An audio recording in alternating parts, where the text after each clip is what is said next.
Welcome to the Diane McClay Show, empowering life through choice. Get ready to discover new perspectives, motivation, and balance through Diane's compassionate storytelling and insightful discussions. Whether you're feeling stuck and discouraged or curious and looking for more possibilities, Diane has your back, and she's ready to take you on a journey of self-discovery and expansion. Choice is powerful, and so are you. The Diane McClay Show starts now. Welcome in, everybody. Happy Friday the 13th. I'm Diane McClay, your host on the Diane McClay Show on the Cornelia Stephanie Media Network, and we are on Transformation Talk Radio. Thank you for making the choice to spend your afternoon with us today. We know that every day and every minute of your day is important to you. So when you make a choice to inform yourself and inform your mind, you're actually making the choice to empower your life.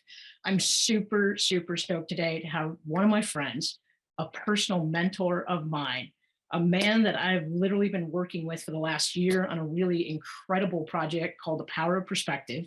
Let me introduce you with no ado to PJ from pjswisdom.com.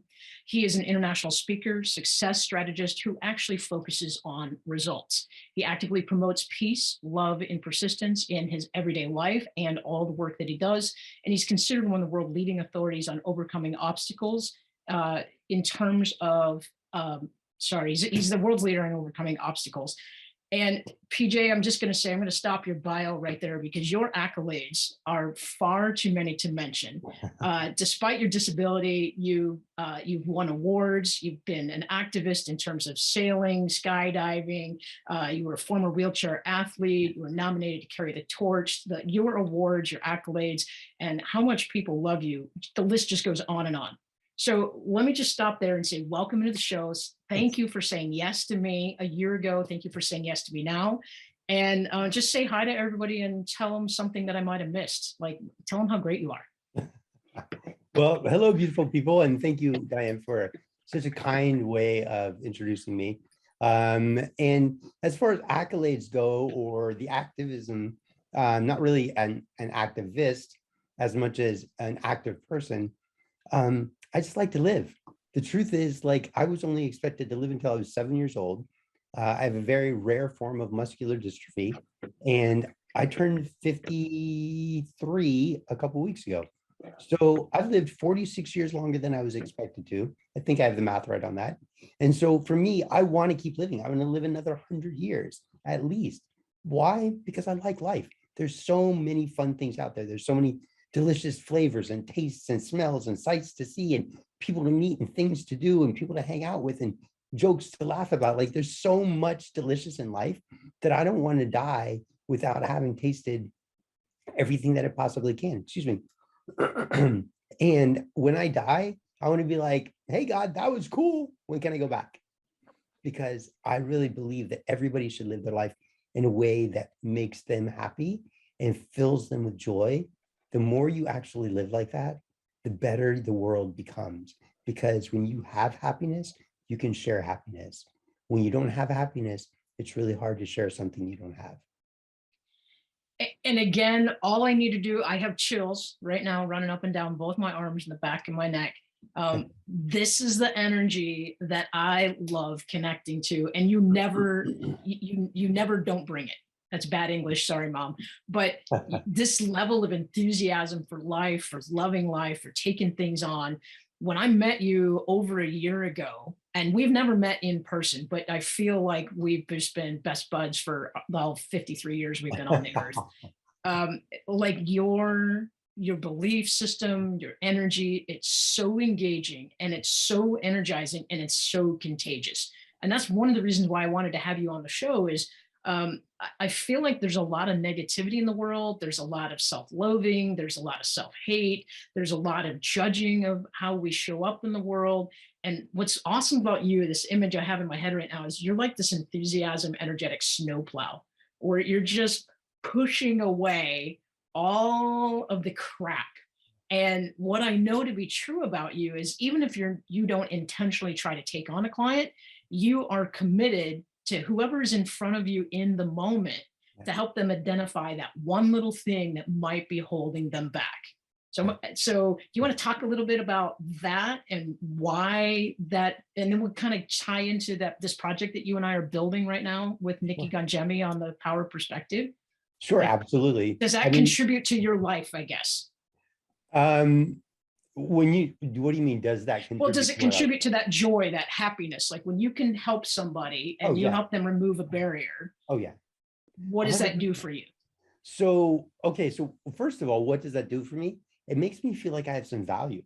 It really allows me to feel like I have given to somebody who is in need, because I can barely move my arms. Like literally, you probably won't see my arms the whole time. You do it because I'm leaning way over and sort of lift them up because I don't have that ability. I'm in a wheelchair. I'm 4 feet tall in my wheelchair. I can't get in and out of my own house because I don't have a ramp. And why do I need one? I have friends, they'll help me. But for me, like, it comes down to like, I can't carry your groceries, right? I'm not going to be able to open the car door for you.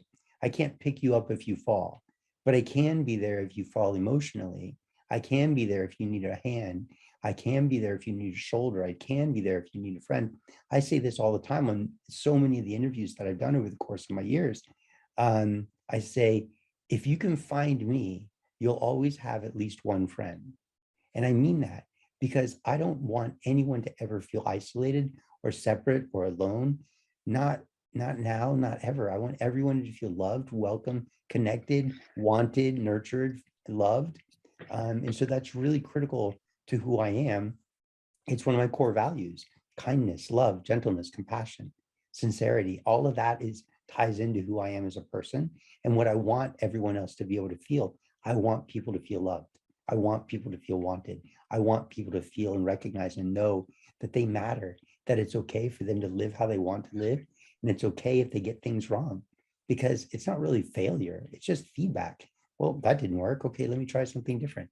So I make an effort to live my life without judgment towards other people.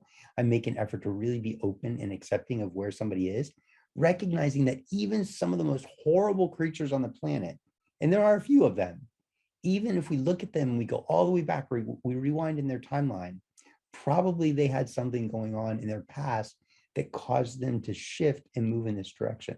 What would have happened if they'd had different parents? Not to suggest that they had bad parents, right? But what would have happened if they'd been born in a different country? What if they'd been given different kinds of opportunities? Listen, it doesn't matter where you're born or what your situation is.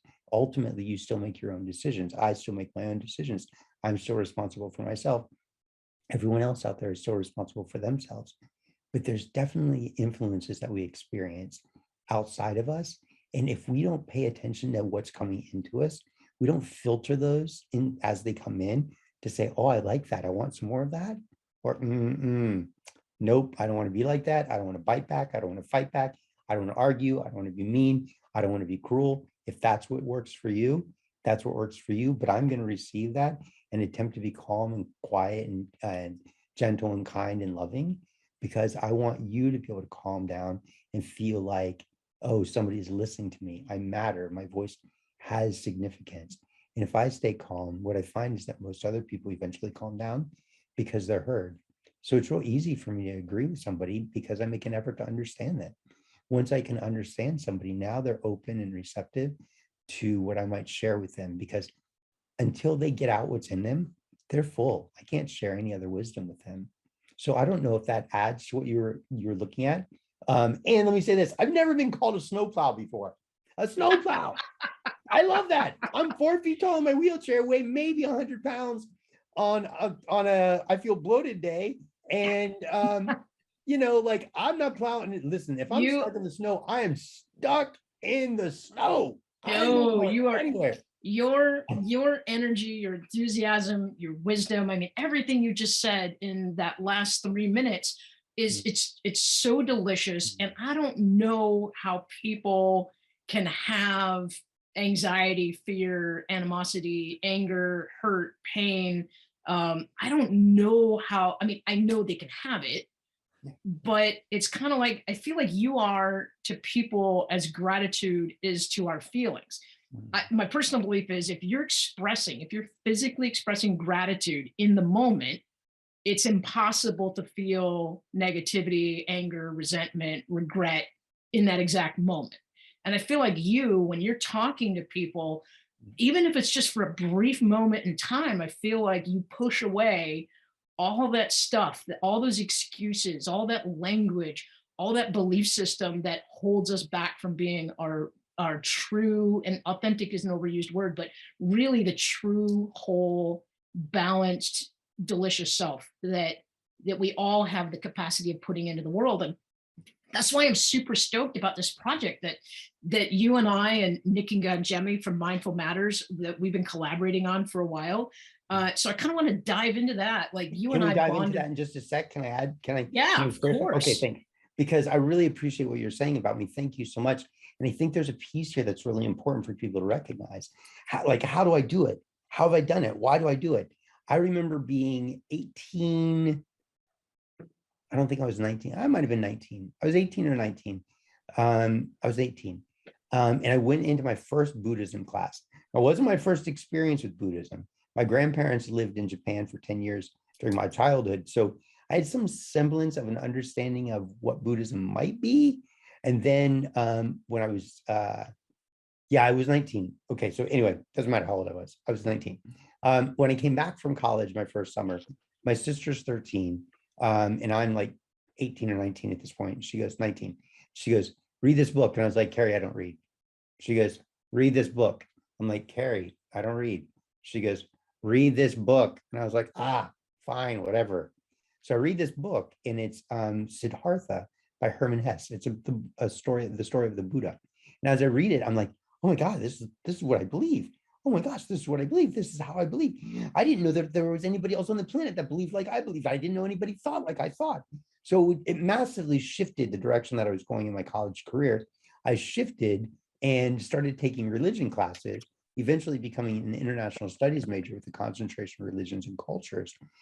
In the very first Buddhism class that I took, within the first couple of days, I remember the teacher walking up and down the aisles and said, started talking about the Four Noble Truths in Buddhism, which is basically the foundation. And it says, all life is suffering, like everything's going to suffer. Now, Buddha did say, suffering is an option, pain is inevitable. You're going to experience pain, but suffering is a choice, right? But he said that all life is suffering. There's a reason for the suffering, and there's a way out of the suffering. The suffering is because of attachment. And the moment I heard the suffering is because of your own attachments, the whole world spun 180 degrees around, and I was like, whoa. Every moment that I've been sad, hurt, angry, frustrated, disappointed, might have tried to blame somebody else, took on the victim role, every single one of those was my responsibility. Every single one of those was based on the way I was seeing the world. Every single one of those was based on my attachments, how I wanted something to turn out, how I was looking at things, how I didn't feel like the world was doing things the way I wanted them. They were all my attachments. The moment I started to let go of my attachments, all of a sudden, this is the key. The moment I began to let go, I want you to hear that. The moment I began to let go of all of my attachments is the moment that my heart started to be revealed even more. It's not that it wasn't. I've been on television since I was 7 years old. I've been speaking on stages since I was 7 years old. You know, I've got an amazing mom. So my heart's always been out. I was talking about spirituality when I was 5 years old. I was asking my mom questions about God at 3. And I wasn't raised in the church or the temple or the synagogue. So why do I bring this up? Because this is who I am naturally. But until I started to consciously and intentionally let go of things, specifically attachments, things that made me sad, things that hurt me, and things that kept me away from people, until I did that, I didn't actually start to experience real freedom. And once I did that, all of a sudden there was a freedom that maybe I had never experienced before. There was a way of connecting with people that wasn't there before. There's a depth and an intimacy that allowed me to help other people and listen to other people and let go of something that might hurt emotionally in favor of something that's better and more important and more valuable for someone else. Because that attachment, that suffering that I was experiencing, sure, there might be some value in exploring that and processing that and coming to understand that. But in the moment, let me focus on someone else, and I can go back and explore my own suffering later if I need to or want to. The secret is in letting go. And the beautiful thing is that if the universe is infinite, there's an infinite number of things to let go of. And if there's an infinite number of things to let go of, there's an infinite number of layers to let go of. And under each layer, you know, or in each, there's an infinite number of things to let go of, an infinite number of areas to let go of things in, an infinite number of layers. So it's like infinity times infinity times infinity of things that we can let go of. The more you let go, the more open, the more receptive, the more connected, the more aligned, the more loving, the more free, the more alive, the more you feel like you can breathe. If you let go, you're free. If I hold on, like in tug of war, I'm going to get dragged through the mud. But the moment I let go, you fall down on that side, not me. I'm just going to say amen, brother, right? Can I get an amen up in her? You can get an amen up here. Hallelujah. Right. So here's the thing, that when I had heard bits and pieces of that type of philosophy prior to meeting you. But what really cemented it into my world was just how you deliver it, how strongly you believe it. And I made a couple notes while you were talking. I mean, words that popped out at me while you were talking were shifting. I heard you use the question, what if? I heard you talk about suffering is related to attachment and letting go is related to freedom. And I know in the journey of our friendship and our business relationship that we've had together, that lesson has not only come at me repeatedly, but it's actually become a part of me repeatedly. And it's now something I was talking to people about. So I coach on choice, and I coach on courage, and that we have more choice in our life than we're taught or led to believe, or that we remember, or that we even think that we have the right to have. Right. And one of the places that you and I bonded over was this, we had kind of the two-sided coin of like, letting go and attachment is also related to choice, because when I choose to let go, then I invite that freedom to kind of rush in at me. You have a quote that says, life is not about having the courage or endurance to push through when things get difficult. It's about letting go of and releasing everything making it difficult. And then you say, change is inevitable. Transformation is a choice. And for me, that letting go, I've used this example before, but I keep coming back to it. You think about the rubber band, right? People think about the word resilience. And the first image is go back to the way you were, right? Let's go back to the way, let's be resilient after this COVID, and let's go back to the way we were. But if you think about the molecular structure of the rubber band, every time you stretch it and every time you let it go, it goes back to kind of the same shape, but it's never exactly the same shape. And then there's a point where you stretch it and you stretch it and let it go and stretch it and let it go, that eventually it loses its resilience, right? And it just breaks. But the lesson I want to share with people is each time we will not break like the rubber band, each time we let go. The irony is we actually get stronger as human beings when we let go of an attachment, we reshape, we reform, we observe and become aware of what's happening around us as a result of that. And we're going to talk about art, awareness and responsibility and technique. But to me, this is where you and I, like your perspective on letting go and my perspective of letting go, my perspective on choice, your perspective on freedom. This has made a really, as to use your word, delicious, yummy, beautiful, working, dynamic, ever-changing relationship. And I feel like we're creating this product that everybody in the world needs to have at their desktop. Like, so perspective is the lens through which we see. It's how we see things. Perception is the meaning that we attach to it. So in your example, if we let go of the assumed meaning of anything, and we are willing to make the choice to look at it from someone else's view, we can't help but walk away with more resilience, more awareness, more responsibility, and more technique to actually live a life of more freedom. And you're like nodding your head, so jump in here, brother. No, keep going. This is delicious. No, that's kind of where I got. I kind of want to get your feedback on. This is why I'm so excited about the project that you and I are working on with Nikki about this. And we're going to bring this to life at the end of June. We're going to start talking about it here in the next couple of weeks. We're going to start promoting it. But this power of perspective, it doesn't mean you have to give up your beliefs. It doesn't mean you have to go from Republican to Democrat. It doesn't mean you have to shift everything 180 degrees and then suddenly be the person that you're not. What it means is you're just going to ask, my two favorite questions is, what if I could see, hear, or speak something differently? What if I can feel something differently? What if I can let go of my preconceived idea of what that means? And what if I could learn something new or different that might uh, educate me about my surroundings, my feelings, my relationships, that kind of stuff. So Right? I like your questions because I have two questions too. But Yeah. here's what I like. When you say what if, what you do is you basically take your belt and you open up a couple of buttons so you can eat some more, so you can take in some more, right? So you're like, ooh, I'm feeling like my belt might be a little tight. So let me like loosen my belt, maybe unbutton that top button of my pants. That way I can get a little more in there, right? Because when you say what if, you're like, yeah, well, what if? Well, I don't know. What if? Well, there's all these other choices and all these other options that I can choose from. And freedom means choice. As long as you have options, you have choice. If you have choice, you have freedom. So you and I are talking about the same things. And for me, my questions are, A, do I like how I'm feeling right now?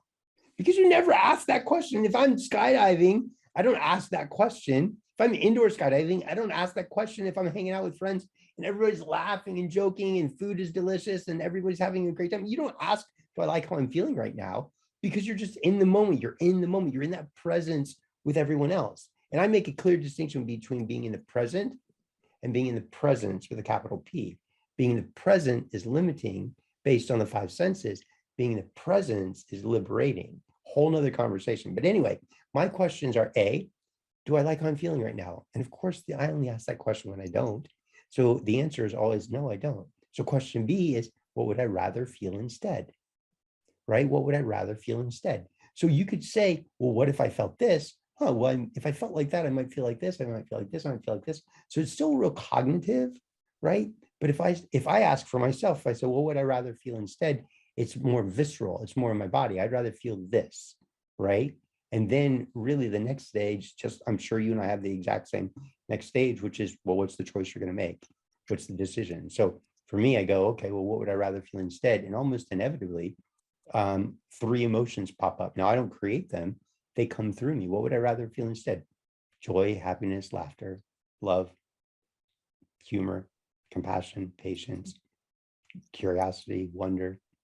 And if I say those things, I felt those things before. And if you felt those things before, it's easy to return to them. Do you know why? Because it's like having a summer cottage. I don't need a GPS to get me to my summer cottage. We've had it for years. I've been there every summer for years. I know how to get there. I do it with my eyes closed. So if I'm feeling sad or hurt or frustrated or disappointed, and I go, what would I rather feel instead? I go, well, I'd rather feel patience and compassion and gratitude. I go, okay, let me just shift into patience and compassion and gratitude. Yeah, that feels a lot better, right? Now, some people have a hard time going from that idea of turn that frown upside down. They have a little hard time with that. So that's fine. We can go from negative to neutral, meaning think about something completely different. Literally become interested and curious and filled with wonder and studying and exploring something completely different until your brain literally just buys into this other field of engagement, other area of interest. And then once you shift it, you can go, okay, now let me shift into the positive if I need to, if you don't have the ability to go from negative to positive. But I attempt to be, in your words, real-time awareness, which we'll talk about, I'm sure, next, is that idea of being aware of what I'm feeling in the moment. So the moment that I start to feel that sensation of I don't feel good or I'm not happy or something's not right, I immediately check it and shift. So it's easier to make that change early as soon as I feel it versus waiting until I feel overwhelmed by that sensation of sadness or guilt or disappointment or hurt or anger or frustration. Then it's so much harder to go from that into the positive. Then that's when I have to go from negative to neutral and then to the positive. Yeah, I want to tag back in on that. And you said the word be happy. You said the phrase be happy with the decisions you make. And that is, for those of you who are listening, I really encourage you to follow our Instagram and to jump on our websites. We're going to be posting this project, The Power Perspective. It's going to help you feel good about whatever decision you make. like right off the bat. And as PJ said, another thing it's going to help you do is it's going to help you shift like what might normally be a negative driving emotion for you: regret, shame, guilt, animosity, I'm not feeling enough, nobody likes me, all that negative stuff. Again, we're not overnight, we can't shift that. I mean, you can shift it if you choose to put the energy behind it and you choose to do the work. But for most people, they can't just go from a really negative position to super happy, joyous, loving life. It's a journey, it's a process, it's a transformational thing, right? Change is going to happen, whether you like it or not, whether you invite it into your life or not. It's going to happen to you, around you, or through you.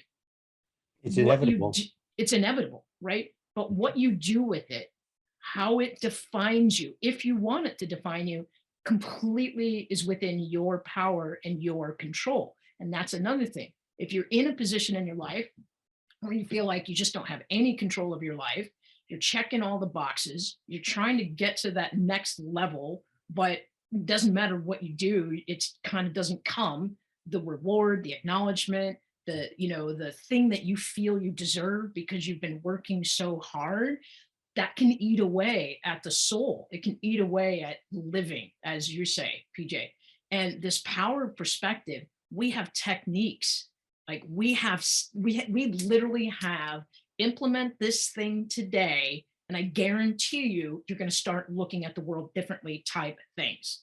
Mhm. And the thing is you don't have to do any work, right? All you have to do is show up, tell us a story, engage with us in this power perspective program that we're creating, this unchallenged that we're creating, and you're going to inadvertently get some tips and some tricks and some strategies to start getting yourself out of that unstuckery of life, right? And you said decisions, being happy with the decisions you make. And one of the things that I feel called to put into the world uh, is that too often, women especially, but men suffer from this too sometimes, that we are fearful, the binary concept of decision making, right? We are fearful of making the wrong choice, and we are paralyzed by trying to make the right one. So I would love when we come back after our break, I would love to kind of meld the concept of choice into perspective and talk about awareness. Sure. But I want to remove the binary of right choice, wrong choice, good decision, bad decision. But I want to elevate the binary of, do I like this? Is it right for me? Does it feel authentic? Mhm. Do I like this? Your question. How am I feeling right now? And do I like it? And what would I rather feel?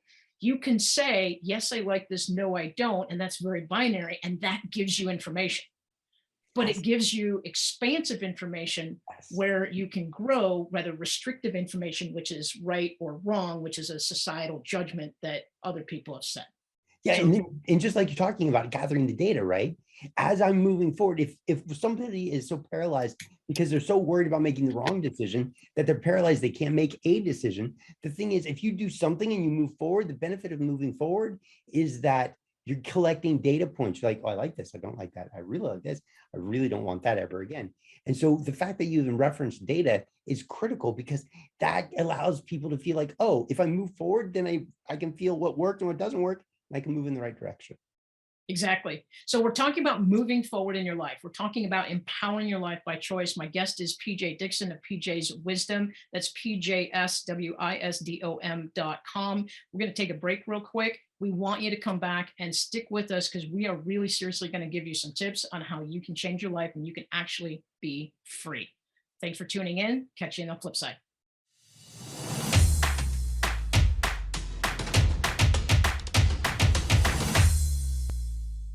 Hey, welcome back into the second half of the Diane McClay Show. My guest is PJ Dixon of pjswisdom.com. And we are totally talking about how you can empower your life, how you can have freedom, how choice should be something that you do every single day.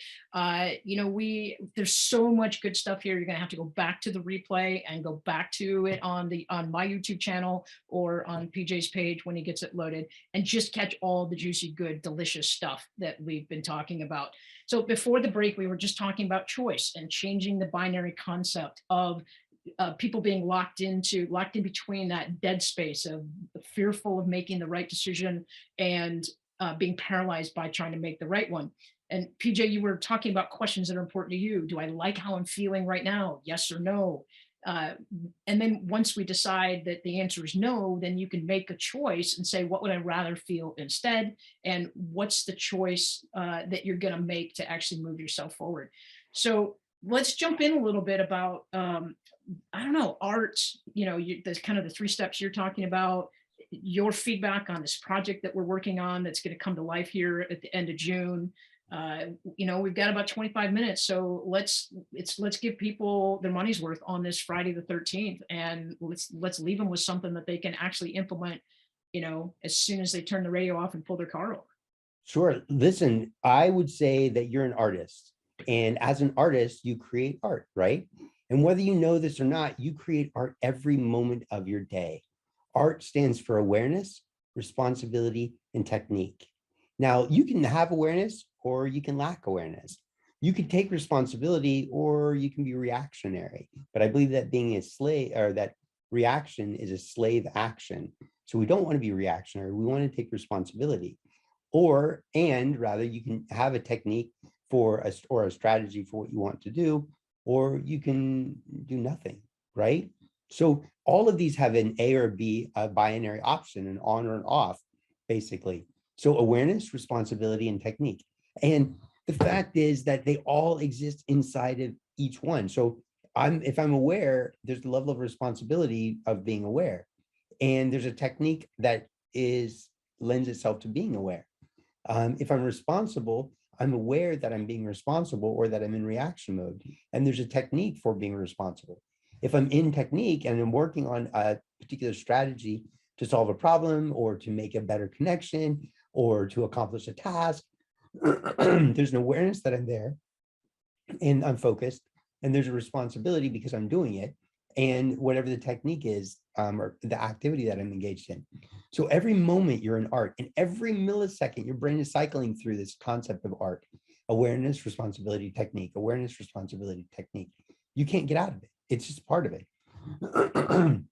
Now, it could cycle through lack of awareness, and then there's just reaction, and whatever technique or no technique, like no action comes up, that's just a reaction. You can find yourself in a reaction phase where you're like, oh, every time I get here, this person just triggers me and I react and I hate it. I don't want to feel like this. Excuse me. When you feel like that, you don't like it because you're feeling this sensation of being a slave. There's only 2 kinds of people in the world. There are free people and there are slaves. And if you are finding yourself in reaction, remember, a reaction is a slave action. But if you find yourself in that reaction and you check yourself and you go, wait, hold on, do I want to do this? Because this is what always happens. That person says this one thing to me and then I react, and it always causes problems with us. What do I want to do differently? The moment you do that, you're aware of that you're in the reaction mode. You're taking responsibility to shift out of the reaction and take responsibility, meaning become empowered. And then technique, meaning what do I want to do differently than I've done in the past that hasn't yet worked? And so the moment you do that, all of a sudden, you could even hear the sound of my voice calm down. This isn't me putting something on. I was angst up when I was like, oh, like this person says this, and I get so upset and it's so frustrating. And then I react and I hate that. Then I have to deal with all the consequences afterwards. Even if they don't say anything, I have to deal with that internal psychological crap that I'm trying to figure out because I just went against my values. I just compromised my values by being reactionary. Oh, I hate that. It just feels so icky, right? But the moment that you start to go, hold on, I don't like that. I want to be different. That awareness opens up the opportunity for you to take responsibility and choose a different technique. You're creating art. You're creating the life that you want. I want to rephrase that. Awareness opens up opportunity. So let's just take an example. Sure. So for our listeners who are listening, just think back to yourself. When was the last time that you said something to a family member, a loved one, your boss, a coworker, and later you walked home and you're like, I really regret saying that thing or doing that thing around them because it just turned into a big crap show and I wasn't expecting, right? We've all been there. We've all inadvertently stepped into the middle of a conversation and we thought we were helping and we made it worse. So when was the last time, right? Then ask yourself, if I could go back into that exact same point and do it again, what would I do different, right? It is true, it's a cliche, but hindsight is 2020. So if you have a moment in your life where you say, man, I wish that didn't happen, that exact second that you say, I wish that didn't happen, you now have the opportunity to explore awareness. Listen, you know the book, Man's Search for Meaning, right? By I've heard Viktor of it. I have Frankl? not read it. Okay, so fantastic book, fantastic book. It's not a fun book, it's a fantastic book. But it's about Viktor Frankl was a Jewish therapist, psychologist, psychotherapist, and he voluntarily went into the concentration camps to be with family and friends because the German Nazi regime said that he could stay out because they could use his knowledge of human psychology, and he opted not to do that. But while he was there, he had a realization that we live every moment twice, which is exactly what you're talking about, right? You're talking about if you could, like, you're having that icky feeling inside, and you're like, oh God, if I could rewind time, that's my rewind. If I could rewind time and go back in time, then all of a sudden I could just do things different. Well, listen, you do live every moment twice. And At least. Yeah, go ahead. At least twice. Yeah, at least twice, right? Yeah, because how many times do you ruminate? Oh my God, I wish I'd done. We sometimes just beat ourselves up about it for years. We live it over and over and over again. But if you realize that your brain is going to go through the situation, it's going to run through the conversation, it's going to think about the strategy and the techniques and the things you're going to do, whether you I was going to say building a sandwich, whether you're building a sandwich or making a crib, right? Or whatever you're doing, it's going to run through it first, and then you're going to physically go through, or then you're going to verbally say what you thought. If that's the case, then why don't you pay attention to what you're saying and thinking and observing first before you get into that state, and then allow yourself to shift and say, I think I want to say it or do it this way. All of a sudden, what happens is your level of awareness and focus increases, and that ability to be in control and intentional goes way up. So you go from reaction to responsibility. Immediately you're empowered, immediately you're in control, immediately you're able to orchestrate and interact with your environment and other people in the environment completely differently than what you might have done historically. I want to jump in there because you said something that I think is really, really important. In the power perspective, we are making sure that we are being very deliberate about the terminology that we're using. And a lot of people make the assumption that the opposite of reacting is responding. And a lot of psychologists will tell you that, and a lot of coaches will tell you don't react, respond. But you deliberately chose the word instead of reacting, you're moving into responsibility. And I want to call it out. It's your responsibility to change your situation. It's your responsibility to make a different choice to allow yourself to be more free.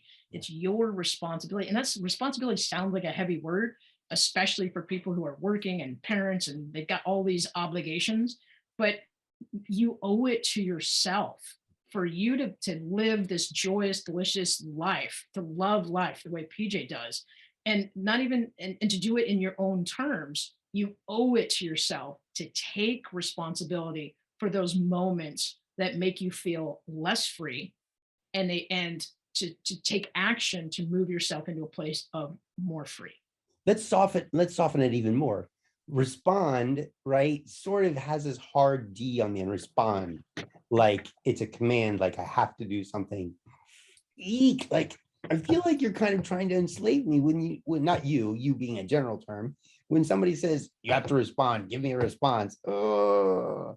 But if we look at the word responsibility, it means the ability to respond. It means that I have the power. It means I have the capability. It means I have the choice, which means that I have the freedom to respond if I would like. I have the option if I would like. I also have the option to just let go and just be reactionary, let my unconscious mind run the show and create all the havoc, or even, the unconscious mind will save your life sometimes too.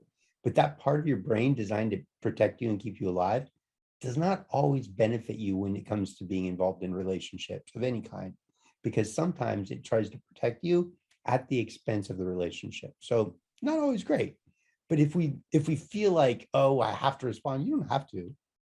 But by being responsible, you have the ability, the capability, the option, the choice, freedom to choose how you want to have an exchange with this person, or choose how you want to interact in this situation, or act in this situation. You get to make that choice. So let's just soften the concept and the idea, so it doesn't feel like, oh, I have to take this responsibility. Anytime that you say you have to, there's going to be a resistance. Why? Because there's this idea of, I hate, not just I, but internal inside of your own brain. There's this idea of, don't enslave me. All sentient, all living creatures resist slavery. All living creatures resist being enslaved. All living creatures resist being imprisoned. Nobody wants that. Nothing wants that. Everything wants its freedom. So if your own brain says, I have to respond, I have to be responsible, I've got to take this action, I've got to do this, I've got to make this decision, I must, I need to, I have to, all that is going to create another part of your brain that goes, don't tell me what to do. You can't tell me what to do. So there's this internal like conflict and fight inside of you, like, I have to, but I don't. I have to, but I need to. I don't, but I'm not getting it done. Like there's a struggle inside of you. But if instead you change your language and say, well, I get to respond. I have the ability, I have the option, I have the choice, I have the freedom to, I have the, I want to, I have the willingness, I want to engage in this way instead. Now, all of a sudden there's a choice. So there's freedom or there's slavery. And the choice is yours based on whether or not you decide to enact your ability to respond.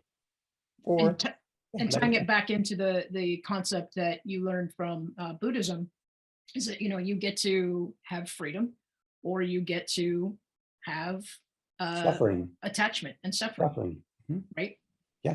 And if I'm attached, like, so our logo for POP, for Power of Perspective, Di came up with this amazing idea of using a hot air balloon. And so think about this.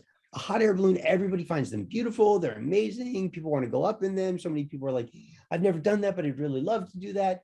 And yet you're never going anywhere as long as you remain attached to the ground.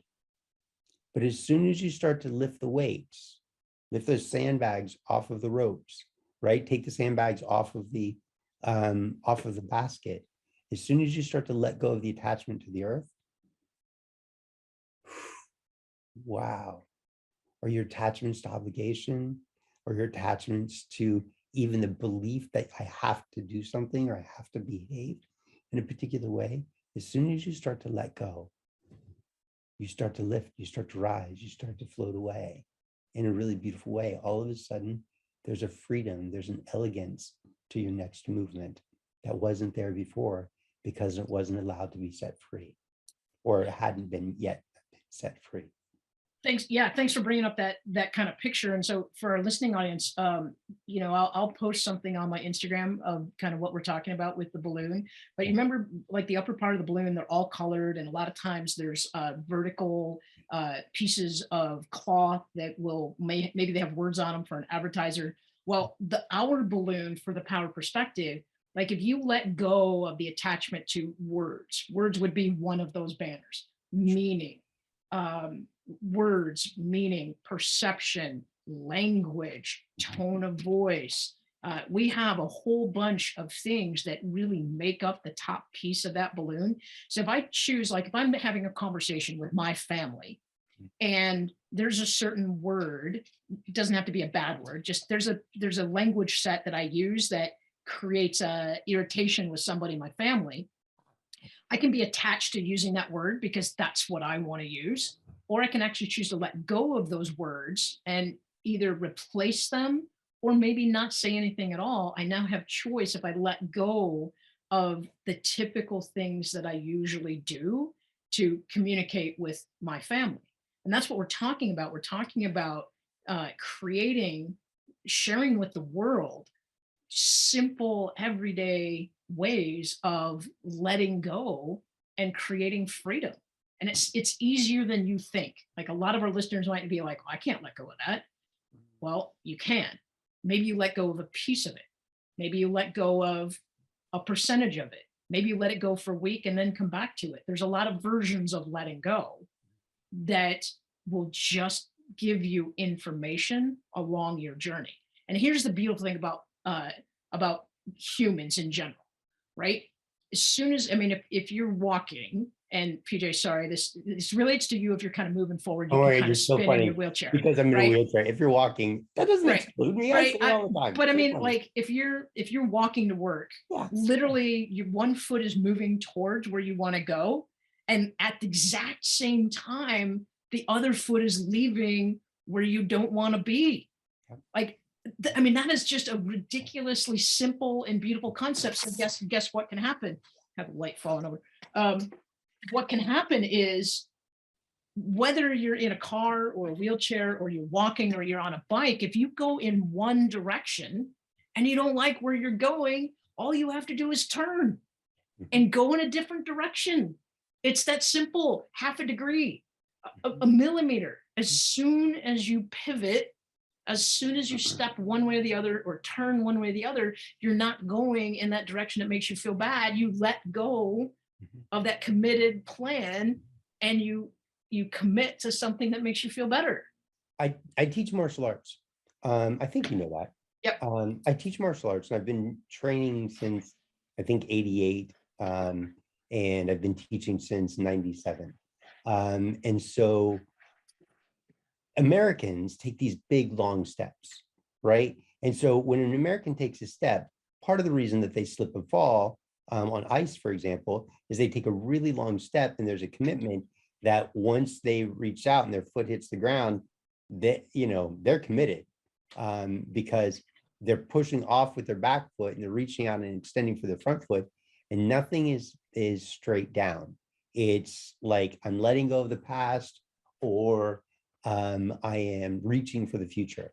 But the Japanese that I train with in Japan, they take these little, what I like to say, little Japanese steps. They take like half the length of a step of an American. You know, even when they're out walking the streets and they're not training in the dojo, they'll take these little like half steps compared to an American. So there's this idea that they might be leaving where they were, but they're present when they reach the new space because their foot goes straight down. So they don't slip as much as Americans do. At least that's been my experience. I've spent a lot of winters in Japan. And while I might see my friends slip and fall, and it's hilarious, I have never, ever seen a Japanese person slip and fall. Again, doesn't mean they don't. They will. I'm sure you can find it on YouTube right now. And it's hilarious when people slip and fall as long as nobody gets hurt. But it's because they take little half steps. Now, here's the point. If you take smaller commitments, you can shift out of it quicker. You can go, hey, I could do this for a little while versus, sure, I'll commit to that for the full day. You get halfway through the day and you're like, oh, I just want to go, right? You could say, hey, sure, I'll come for a couple of hours. And then if you decide that you want to stay another couple, you can, right? But if you say, sure, I'll stay for the full 4 hours, and you get 2 hours in, you're like, I want to get out of here because you made a massive commitment. Now you're stuck. You can't get out of it easily. But if you take these little half steps, like little smaller commitments, things that work better for you, then you start honoring other people and honoring yourself simultaneously. So instead of reaching for the future and slipping or pushing off and leaving the past, but not being present, right? You take these little half steps so you're present in everything that you decide to do and all of the decisions you make, whether the decision is to come or go, stay, or, you know, meet somebody, talk to somebody, whatever the decision is, doesn't matter, right? Make smaller, quicker, easier decisions instead of these massive things that feel like obligations. Make tiny decisions. The smaller decisions you make, the easier your day is. Just little decision, little decision, little decision. That's all. And no overcommitment. And then you don't feel the pressure and the weight of the obligation that you've heaped upon yourself because you didn't know how to say no, or because you said yes to something you really wanted to say no to. I'm so glad you brought that up. And so I'm going to have you come back on the next show, the fourth my show's on the second and fourth Friday of the week of the month, from 1 to 2 Pacific time. I'm going to have you come back, and I want to jump into that topic of developing the ability to say yes to yourself and things that are your priority, and really elevate your ability to say no. There's a lot of us out there that have and continue to say yes to other people because we feel obligated, we feel guilty if we say no, and not only that, but we feel bad if not only do we say no and then we feel bad about it, but now we've got, in your words, a squatter in our head, or we're renting space to that like I should have said yes, I should have been more accommodating. So I really want to make sure that we tag this, and we'll do some promotion around it. Really, I want to build a show around how easy it can be to say yes. Is that something you'd be interested in doing with me? Yes.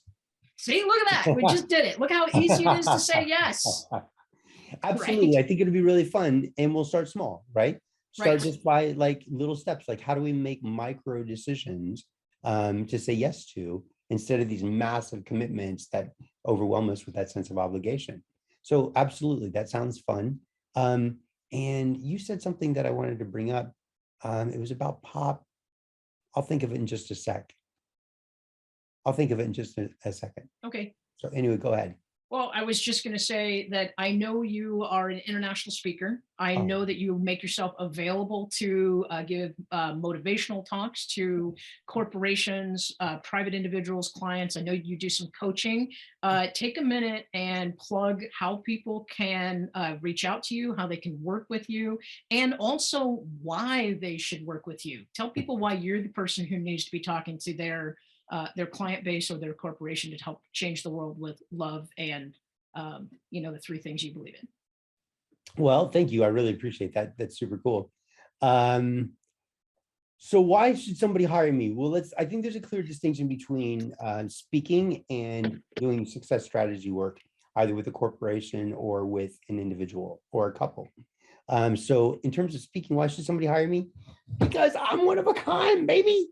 Because I'm super fun, I'm playful, I'm energetic, I'm lively on stage. Plus, I'm a weird looking little dude in a wheelchair where people go, what? How does that dude jump out of planes? What?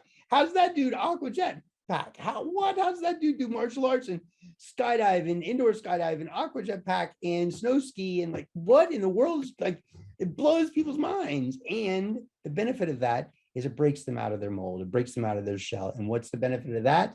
Now, all of a sudden, there's some flexibility within the corporation again, and we can enact some change. We can enact some transformation. Now, why might someone hire me as a success strategist, whether they're a corporation or a couple or an individual, meaning where are they in their life? What is it that they really want? The reason somebody should hire me is I absolutely know about overcoming obstacles. First of all, I've lived 46 years longer than I was expected to. I've lived a better life than most able-bodied people. I can't even lift my arms. I can barely stop my wheelchair. And yet I still live and thrive the way I want everyone else to. So it's real easy for us to sit together and work together to identify what are the obstacles in your way?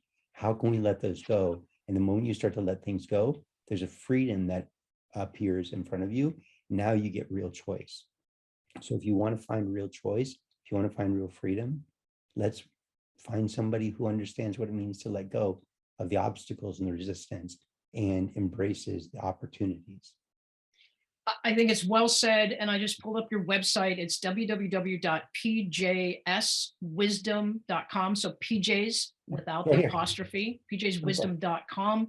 If you want more freedom in your life, if you want to have control over your life, if you want to start saying no to other people and start saying yes to you, and more importantly, if you're somebody who believes in promoting peace, promoting love and persistence in yourself, your family, your work environment, and the world around you, you have got to reach out to PJ and book him as either a coach or a speaker. I endorse him. My world has shifted. My world has been rocked since I met him a year ago. And I cannot wait until I get to spend in-person time with him to just get even more of the PJ deliciousness.